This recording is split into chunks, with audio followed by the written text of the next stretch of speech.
Референдумот во Гевгелија го сврте вниманието кон концесиите за така наречените металични минерални суровини, односно благородни метали кои имаат висока цена на светските берзи, а чие технолошко производство е ризик по животната средина.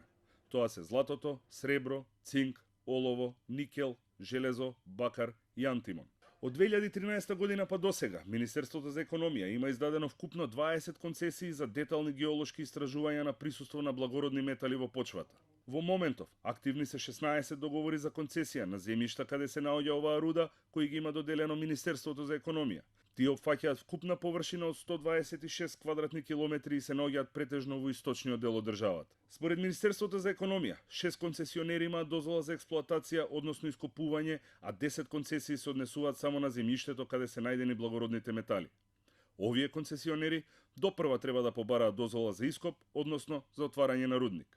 6 рудници кои во моментот функционираат во Македонија се Гроот, Бучим, Саса, Казандол, Луќе и Злетово.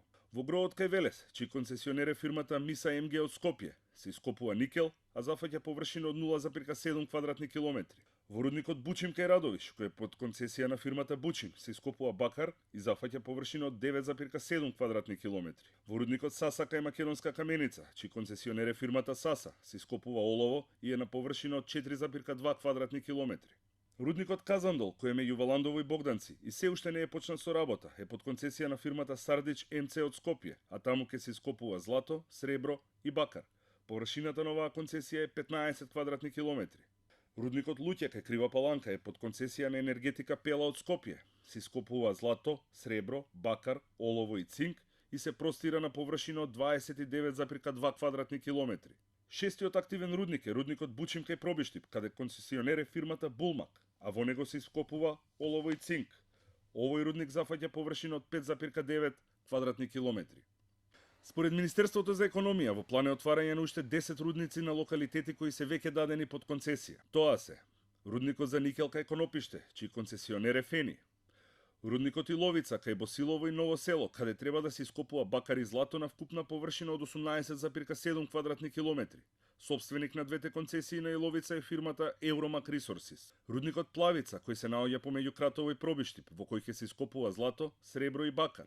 Концесионер на рудникот кој зафаќа површина од 16,8 квадратни километри е фирмата Силген Ресурсис Интернешнл од Кратово.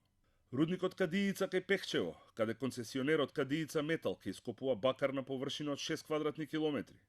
Рудникот Тораница кај Крива Паланка, чиј концесионер е фирмата Булмак, во кој ќе се ископува олово и цинк на вкупна површина од 4 квадратни километри. Рудникот Боровдол кај Конче, каде фирмата концесионер Боровдол ќе може да ископува бакар на површина од 4,7 квадратни километри. Рудникот за ископ на антимон кај селото Лојане, кој зафаќа површина од 4,5 квадратни километри и кој е под концесија на фирмата Ајма Маденџелик. Рудникот Тајмиште кај Кичево, каде на површина од 4 квадратни километри концесионерот Тајмиште ископува железо. Последната концесија е за ископ на Троска, кај локалитетот Баш Колиби кај Велес, кој зафаќа површина од 0,7 квадратни километри и е под концесија на фирмата Екоцентар 97.